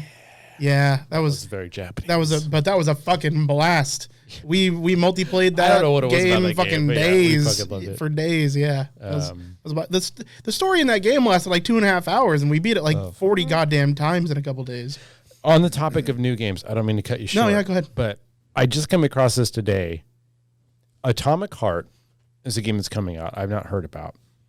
And now let me be clear as I readjust my position. This isn't a Strand type game, but I've never seen a more Strand type game than this game. Okay. Right. Okay. So having watched it, Atomic Heart, from the gameplay trailer I saw in the cinematic trailer, this looks like somebody finally said, hey, Bioshock is really cool. Let's make a game like Bioshock. Link that in the Discord. But it's good. Right. And now I've seen 45 seconds of gameplay and cinematic, but gosh darn, the rootin' tootin', this is weird, and I love it. It's like Russia has decided space communism is great, but things are going bad, but you're playing a guy who can control robots, but Russia's space communism also has this 1950s aesthetic, and you can learn Chinese in 5 minutes, but the robot's going to kill you. It's very, very weird. Okay. So yeah, I don't have any other knowledge about this game other than the few trailers I've watched, but I was just watching this thinking like, Donkey's gonna have a fucking blast in this fucking game. Okay. But yeah. So are you excited for the game itself or just for the dunk view? I'm excited for the fact that this feels extremely novel. I love novel games. Sure. I'm getting an air of Bioshock style game, but good. Of course, I don't know if it's going to be good or not. But the art direction and from what I've seen of it, the gameplay looks fantastic. This looks like what I thought Deathloop might have been. Okay. Right? Deathloop was a good game, Yeah. but it wasn't what I was expecting or hoping for. Oh, fucking testicle mosquitoes. I wish you could hear what she's saying. She's talking in full like 1990s auto-tune about learning Chinese in 5 minutes and becoming a part of the glorious Russian socialist space commune. So this is our future in about 6 years. I don't know if after Ukraine's this been might take invaded. place in the past. I don't fucking know. Yeah. But yeah, like you can control robots maybe, and you're the bad guy. I think, I don't know. This grandma's a pyromaniac in another trailer. I really don't know what the fuck's going on in it, which is great. Robot Hitler. It's something else, and I love games that are something else. Yeah. Especially ones that look like they're from a AAA studio. This all looks fantastic. Yeah, it looks great. Dude, this looks cool. Did you guys ever play the newer Wolfenstein games? I watched some reviews on them. I haven't watched any Let's Plays, and I have not played them. Because they're very novel, fun games. For sure, I played the last one. Yeah. The one with the two, you're the two sisters, I think? I didn't play that one. I think that's the newest one. No, I didn't play the Two Sisters. Yeah. The one before the Two Sisters. New Order. Yeah. It was, I mean, it's fairly generic. Okay. Yeah. But yeah, this is worth checking out. I don't know much more about it. I plan on looking more into it. But yeah, it's got this weird kind of comic Fallout style feeling to it if you listen to the audio. But it also reminds me so much of fucking Bioshock. This looks too good to be anywhere near what it's showing. I know, that's what I was saying. And I was like watching it in stunned silence. And then, there's like paranormal shit. You could lose your mind and your sanity. I don't fucking know. Did you guys ever try out We Happy Few? I watched a playthrough of it. But, calm down. It's Atomic Heart. Atomic Heart. I'll put it into chat. There's not much out about it yet, I think. The article I was talking about, possible game release. Looks cool, though. Yeah, that looks fucking dope. Yeah. As far as other new games that are released out, the third installment of the Total War Warhammer is finally out. From the reviews I've read, if you have any interest in Warhammer or dark fantasy and any interest in grand scale 4X stuff, they're finally honing in on a really good game. I've played the first two. They got their problems. All Total War games do. Mm-hmm. Like, they have their own unique flavor of bugs. But yeah, really good reviews coming out of it. Other than that, I might actually try that game out because absolutely I did enjoy Rome Total War. Yeah, if Rome was the last I one played you Rome. played. Yeah, I know you're slowly starting to get into 40K lore. This is the fantasy version, so it's not. Oh no, I know. Yeah, it's got the sex elves, dwarves, and the elves, the Yeah. Slanesh, and all that. But yeah, I played the first two. The second one ran like shit on my computer. It was literally a 10 to 15 minute load time between battles, so I'd have to go do something else, which was grating as hell. I feel like even on a modern day machine, that game might take like 3 minutes. the Total War games are always robust in their desires. no, they're fucking poorly optimized. Well, I know that, but I meant like robust in their needs Yes. for your PC Yes. resources. Yeah, needlessly, They're hungry. yes. Are a slavering a hog. Chihiro Fujioka, the original creator of Super Mario RPG, is on his way out. He is interested in the idea of creating a Super Mario RPG 2, which makes me and roughly 19 other people in the world freak out. No, everybody loves Super Mario RPG. But did you play the Paper Mario games? I didn't. Okay, But- because those are their spiritual successors. I know those were good. Yeah. To pound home how much I love this game, I bought the game. 2 weeks later, we decided we were going to go to California on a family vacation for 2 weeks. I essentially convinced my parents to let me take a TV and the Super Nintendo with me. So when we got there, I just continued to play the game after like a 9-hour car trip. It was fantastic. I don't know what a Super Mario RPG 2 looks like, but it was kind of mind-blowing at the time. It's cool. I don't know if it's going to happen again, but he's really interested in making one. Yeah. Other than that, we talked about Rebel Wolves. Baldur's Gate 3 got pushed back again. Final release 2023. Which I'm never gonna complain about pushing again. No. Push it back. I don't care. Yeah, As long as I get to play it before I die, right? yeah. So what they say is it has about a year left of development before leaving early access. But they did just put out patch 7, which adds the Barbarian class. Yeah. So they are doing incremental updates to the game as it's in early access. I would love still. to try it to give the podcast a review, but I'm going to taint it. I can't play that's this fine. game until it's out. Yep. Dude, listen. Yeah. As far as early access goes, I don't blame anybody for not buying into early access ever. I tend to shy away from it unless it's a property that I'm really looking forward to or it's for this podcast. Yeah. Right? Like Lost Ark, I bought into that because I thought I might be feeling good tomorrow. Like while I'm sick with the coronavirus, thinking this might be something that I actually go live for. Yeah. Right? So like I'm not a huge proponent of early access at all.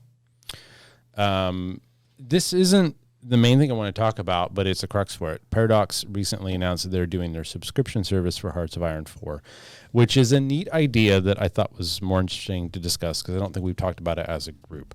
So Paradox makes 4X games, expand, explore, exploit, exterminate, whatever order that is. These grand strategy games, RTS on a massive scale, but turn-based or not.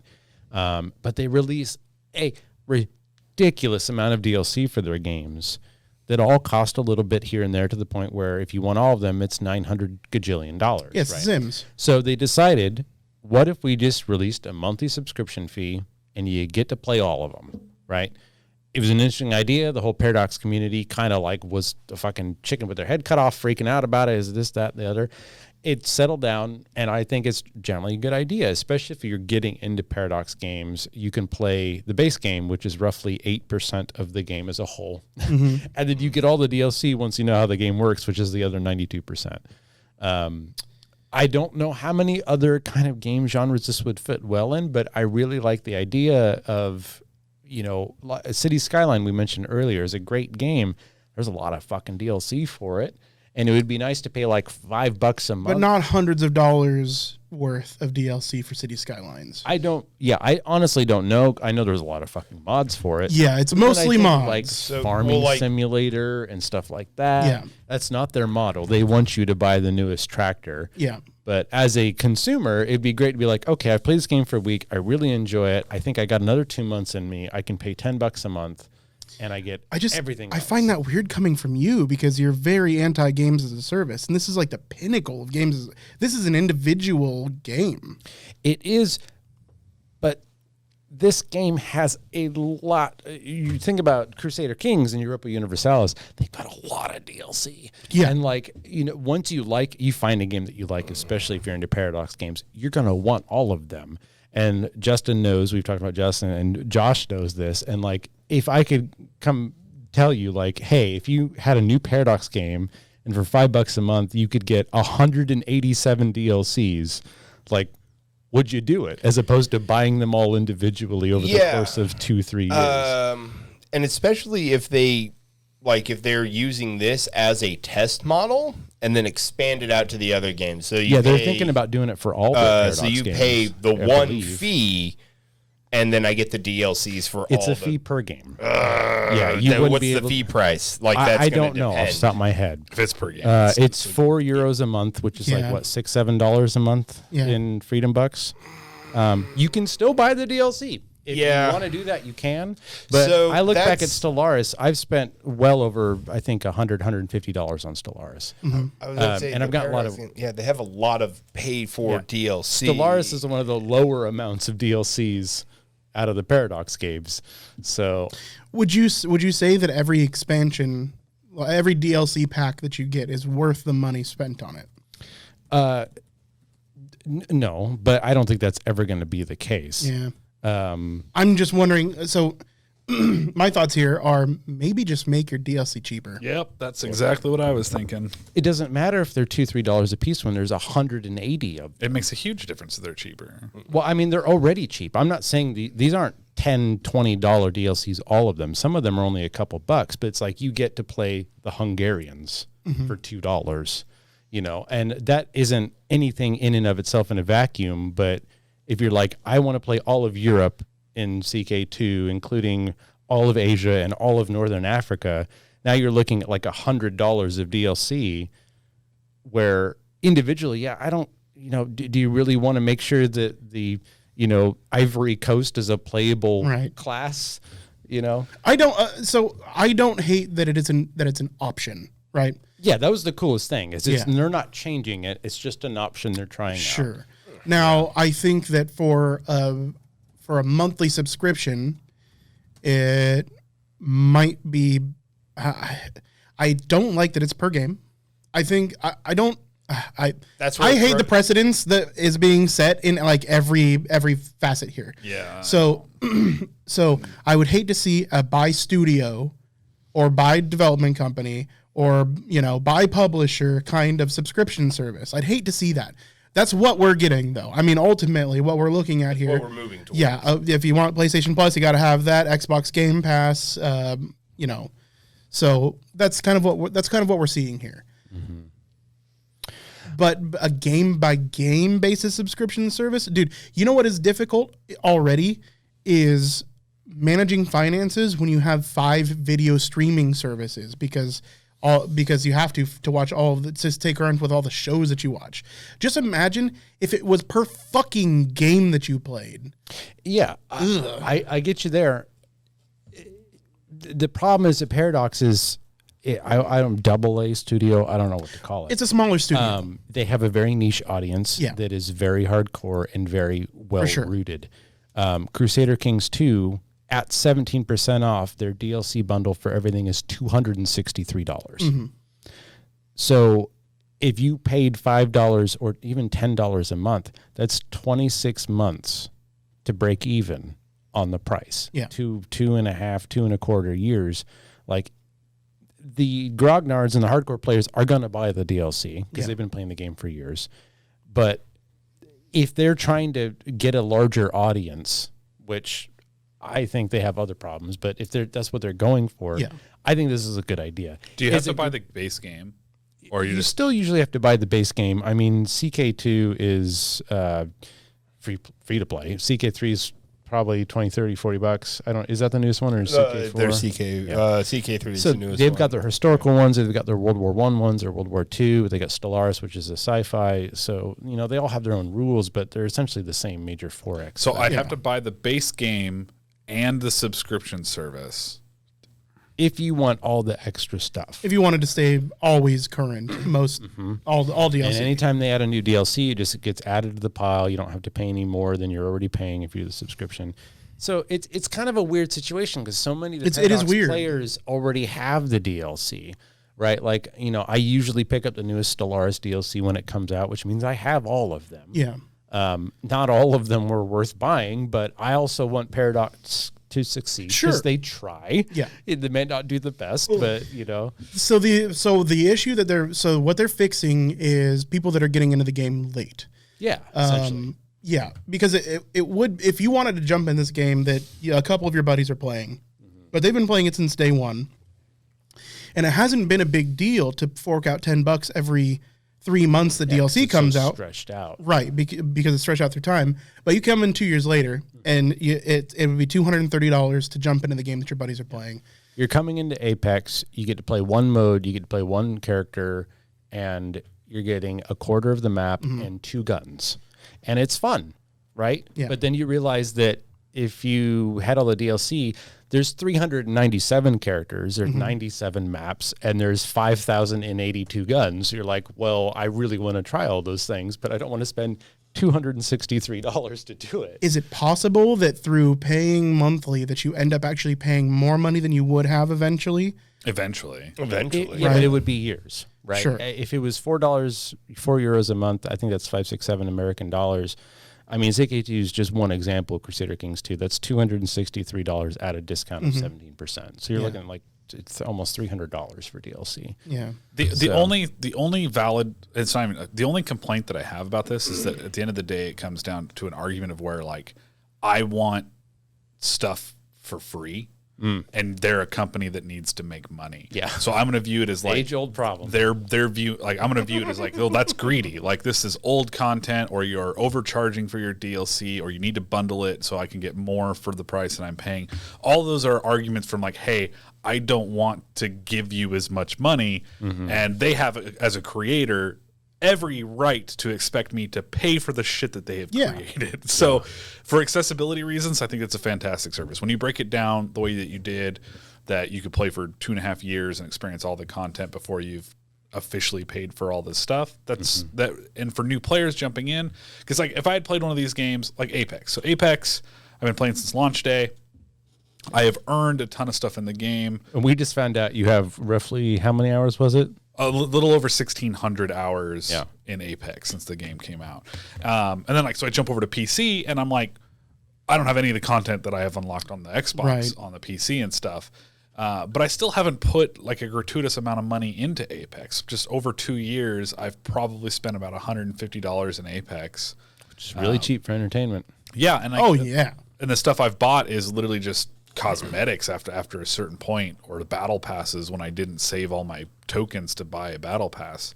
But when I jumped over to PC, I realized like, oh man, this kind of sucks that like I only have 5 characters to play. Yeah. And all my characters look generic because I don't have skins and stuff unlocked from playing 1,600 hours on the Xbox. So it would be nice to have a jump start on that kind of stuff, which they also offer in Apex. You can buy like Josh bought one, the Legends pack gives you all but like the 4 newest heroes.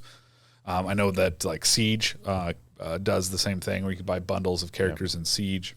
Chat does bring up a good point that sometimes they will release like the base game for free, or sometimes for a short period of time or whatnot. But that's the problem, is like kind of like the RTS 4X games, it's a niche audience. Yeah. You know, you have to be the kind of person that enjoys economy and politics and subterfuge and material management, logistics and all these things.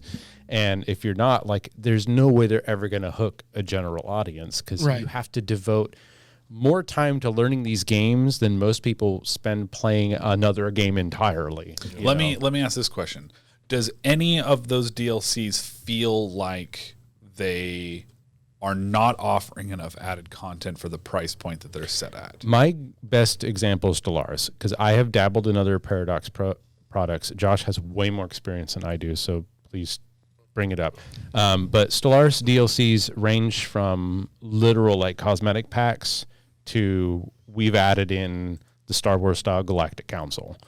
And that like I'm familiar with Stellaris DLCs for sure. So it's kind of hit or miss with Stellaris DLCs, but half the reason I end up buying the DLCs is because if you want the newest mods, they tie into those DLCs. So there's this kind of pernicious, insidious tie there where if I want to keep up with the 100+ mod list that I usually run on Stellaris, I generally need the new DLCs, because a new mod will come out that's really cool and other people make mods based off of that one, but it's tied into the new politics system that only works if you have that DLC. But that circles back around to that niche crowd, because it's your hardcore fans that are modding the game and they bought the DLC. So.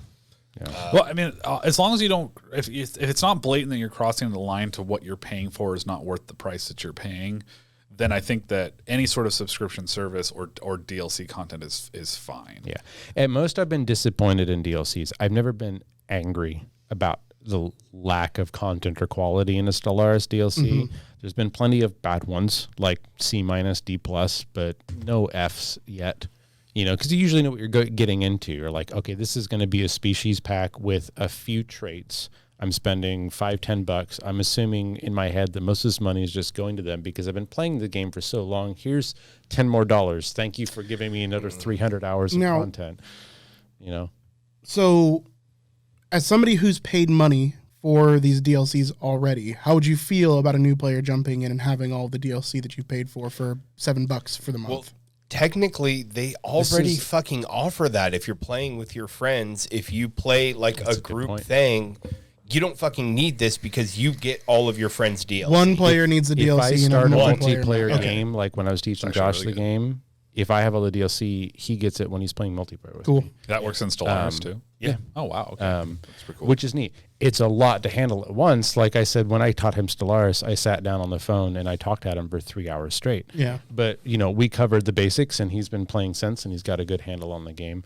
Stellaris is a really weird example because when it first came out to what it is now, it is almost an entirely different game. Every 6 months to a year, they say, we fucked up. The game's in a shitty state. We're going to overhaul things like crazy, and they do. It's like it's gone through so many changes. It's like going from Civ 2 to Civ 6, you know.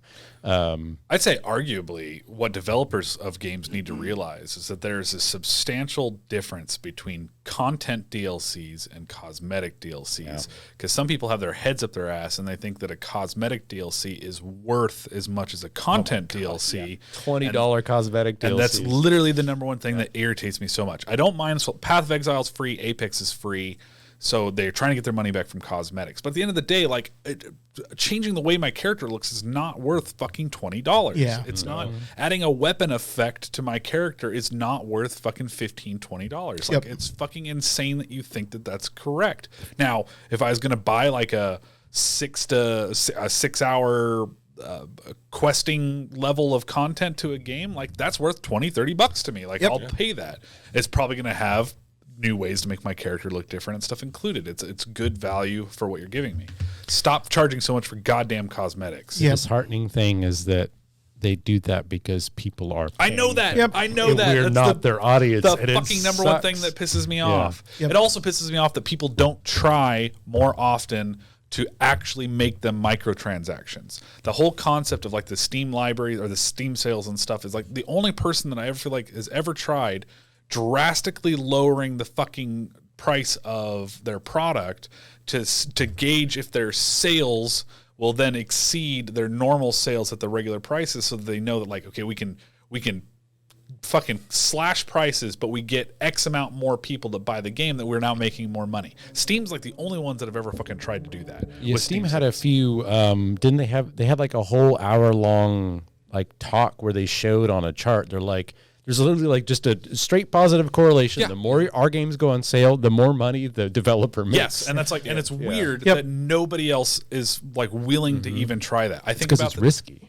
They have a tried and true model that makes them money, and the shareholders do not want to risk. Man, there are calculator men. Oh, yeah, the number I'm sure guys. I also feel like you could do it on a smaller scale. You take a game like Apex with its cosmetics. You take like a third of the cosmetics, and you just say like, we're gonna just have a fucking fire sale where these things cost like $1, and we're gonna gauge how much money we make off of that. Yeah. And then you go from there, right? Yep. Like you like, well, that worked really well, or it didn't work at all. Instead, like, so the Mad Maggie stuff came out in this new season for Apex, and this is the fucking shadiest thing I've seen in a fucking game store, to where they have a Mad Maggie bundle that you can buy for stuff, and they say that the price for this bundle is $65.50.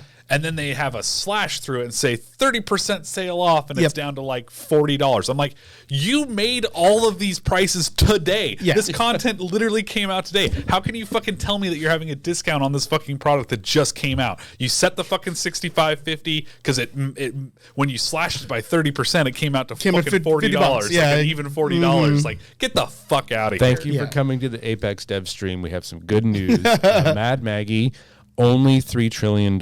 Thankfully, tomorrow it's going on sale, 99.999% off. That's literally what it is. Like, look at this fucking amazing sale that we just fabricated. Practices. 100%. So we do have to wrap up soon. So I do want to talk about another couple little things with you guys. Okay, it's just about out anyways. So real quick, the Bungee acquisition. Did we talk about that on the podcast? I think Not yet. No, No. I don't think so. Acquired by Sony for $3.6 billion.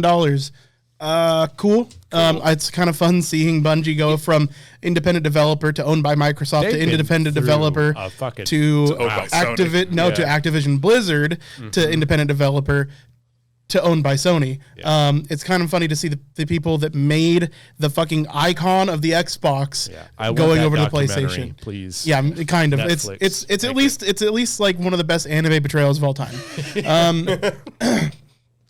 Sony is paying more than $1 billion to current Bungie employees so they stay, because most of them are looking at potential mass exodus. Well, no, it's a monetary means of keeping them there when all of them want to leave. Why? But that's so. Why would they want to leave if they're being bought by Sony? Because of bad company culture at Bungie for a while. A lot of so there hasn't been anything as egregious as stuff like what's happened at Activision Blizzard, but it's been lots and lots of crunch, lots and lots of dissatisfaction from the content that they're being forced to create. But wouldn't like you being bought by new owners mean that there might be like a light at the end of your tunnel for staying with the company? Maybe. Because Sony doesn't have like a bunch of fucking negativity about working for them, do they? I mean, some of their studios do, yes, but no, not. But Sony's still not the development studio, right? So like everybody wants to leave Bungie. They're not trying to leave Sony. They're trying to leave Bungie, especially with the way Bungie management's been. They've been buying themselves back out of these large scale sales that they've been doing for now years. It's weird that their fucking name is Bungie, because I swear to God their ownership is on a bungee cord. Straight up, they just whip back and forth whether they're owned or independent. So maybe it's the prospect that like they are getting bought out, but they're not. Sony hasn't talked about shaking up the upper management and Yeah. stuff at all. So everyone's like, it's going to be the same status quo. Yeah, so we yeah. might as well take this opportunity to get the fuck out of here. Yep. New boss, same as the old boss. Yeah. Yeah. So they're looking at putting in $1.2 billion with deferred payments over a number of an unstated amount of years to employees that are willing to stay. Well, those employees are going to have to get a hold of J.G. Wentworth. They need their money now. They want, yeah, for sure. They want their money now. That's all I have to say about that. We talked about Baldur's Gate 3, and you guys watched the Halo trailer? Yes. Yep. Yes, Okay. I did. How did you feel? Looks cool. It looks really cool. It looks really cool. How do you guys feel about Cortana? Yeah. Whatever. They already like changed her for Infinite anyways. So Yeah. I mean, they changed her a lot throughout the ages. Yeah, Anyways, throughout right? the Halo ages. I mean, bring ages. back purple Cortana. hashtag I just Purple Court. this is a question that I'm never going to get answered in my life until I die and go to the 9th dimension, where all the answers are. Individually, I don't personally care if Cortana gets changed, but I keep asking myself, why, when you turn a game or a book or a fucking child's poem into a TV show or movie, is there a need to change things for the sake of changing? Well, I don't. I mean, Like, her look just changes because she's drives played by a person. me bonkers. There's no reason she couldn't have been purple or blue like the games. They just chose not to. She's Yeah. already CG. Like, I think of like X-Men and fucking all the other the Star Wars shit. Like, they just Everything. So why Here's did you change that? the reason the stuff was good in the first place, the context and the books and the backgrounds and everything we've made, and now you're going to put it onto TV or film, and you just change things. It's fucking little wee wee energy. Yeah, Yeah. That's I what don't- happens. It's little. I'm wee-wee never energy. going to know why. She It plus drives me mad. she's AI. Just have her CG'd. Yeah, just have her I just- CG'd. I don't- She is already. Don't know why. What? No, this is not from the show. okay. This I'm trying to find a good image of the one from the show, Yeah, but I'm not tied enough to Halo to really have. I'm too old to care about what she looks like in particular. It's just the on the concept level. I saw a neat Yeah. little struggle between an elite and Master Chief, and that looked pretty fucking dope. So I think it's like we could call back to when we were talking about fucking Boba Fett and stuff. So they introduced Yeah, Cad dude, the Bane. break. They had Cad Bane showed up and stuff like that. And they made arbitrary changes to the way Cad Bane looked. And I'm like, why? Why did you do that? There's He's no got need. fucking, they gave him pointy fucking teeth and shit. And I'm like, why did you do that? Why did you do that? Also, give him his cooler, bigger hat Yeah. that he had from The fucking hat was Clone Wars. iconic. Well, so he did change his hat when he went into, I think, Rebels or Bad Batch or one of the two. Yeah. His hat got a little bit smaller and stuff like that. Give him back his big hat. Big back hat his big and hat. no fucking scraggle teeth. Why the fuck did you change his shit? He looked cool. We It's loved like him. it's Stop like it. what happened to Avatar: Last Airbender God. when it went live. my Oh my God. god, It's like, that's why does that happen? How does that keep happening That after one was 100 full years fucking- of cinema? Like, this stuff keeps happening, and I don't. it's little wee wee energy. It is That is the answer. You tiny. got somebody that needs to fucking slap down Yeah. their fucking. That's Cortana. That's I know. Yeah. Regardless of your opinion of how that looks, it's different for the sake of being different. You know? I don't know. I mean, I don't know why they like needed to have the AI be a person. yeah, that's my problem with it. It's like just have her be CG'd. Yeah. Have her voiced by fucking Jen Taylor. My biggest problem isn't her appearance; it's her fucking voice. Also, I hate Chief's voice, but they were never going to get that right anyways. Yeah. It's like they make Chief look like Chief. They make the ships look like the ships. Those all Spartans look look like Spartans. Imagine if they just made Master Chief bright red. Now, what Like, I they think just change it for the sake of Got a big changing pink it. heart on his chest. Yeah, I- why? I'm willing to bet that Master Chief is going to have significantly less screen time than most of the other core. Yeah, big studio execs hate helmeted people. Yeah. because you can't get the acting and the emotion out of them, and they can't. It's so hard to connect to them. Also, if we get if Chief takes off his helmet in this fucking show and that's how we get the reveal, I'm gonna be pissed. Oh, you know what's gonna It's happen. I'm gonna be gonna happen. pissed. He's gonna have his It's helmet gonna off happen. 90% of the time. He's gonna go around and have bad dialogue with the locals. He's going to take it off. I'm calling it now. The climax of the third episode, he's taking his fucking helmet off. And right before he They're going starts to his do a love 3-episode story arc. No, there's no love story. It's him and this.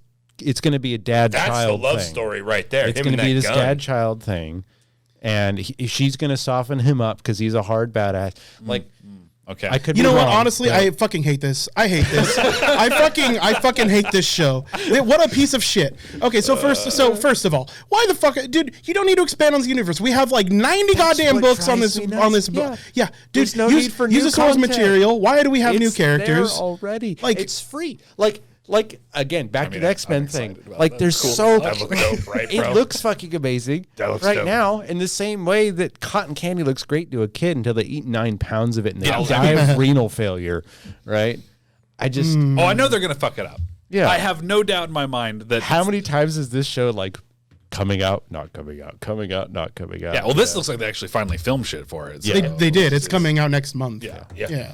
I don't care. A lot of people are complaining it looks low budget. Whatever. You're Dude, you don't know So anything. yeah, Yeah. you What? can't like. They're complaining about like the set design yeah. looks like it's shoddy. What's that fucking company that makes all the blockbuster knockoffs that we watched like 30 of? Or like Sharknado and whatnot. No, like the Transformers, Transmorphers, and Oh yeah, Yeah, I don't Transmorphers. remember. something studio. Oh, the shooting Graviton studio. I think they made the The Asylum. the Asylum. The Asylum, films. yeah. That's fucking low budget. yeah. People need to get their context. Yeah, correct. no, I think honestly, I think it looks decent. I worry about bad decisions on practical effects versus CG. I think they're probably going to fuck up what should be CG and what should be practical effects in some places. Everybody's doing that now. Yeah, it is. It's whatever. You know, it is what it is. But yeah, I already got my Halo 2 movie, and it was the War Memorial thing from Halo 2, and Yes. that was fantastic, and I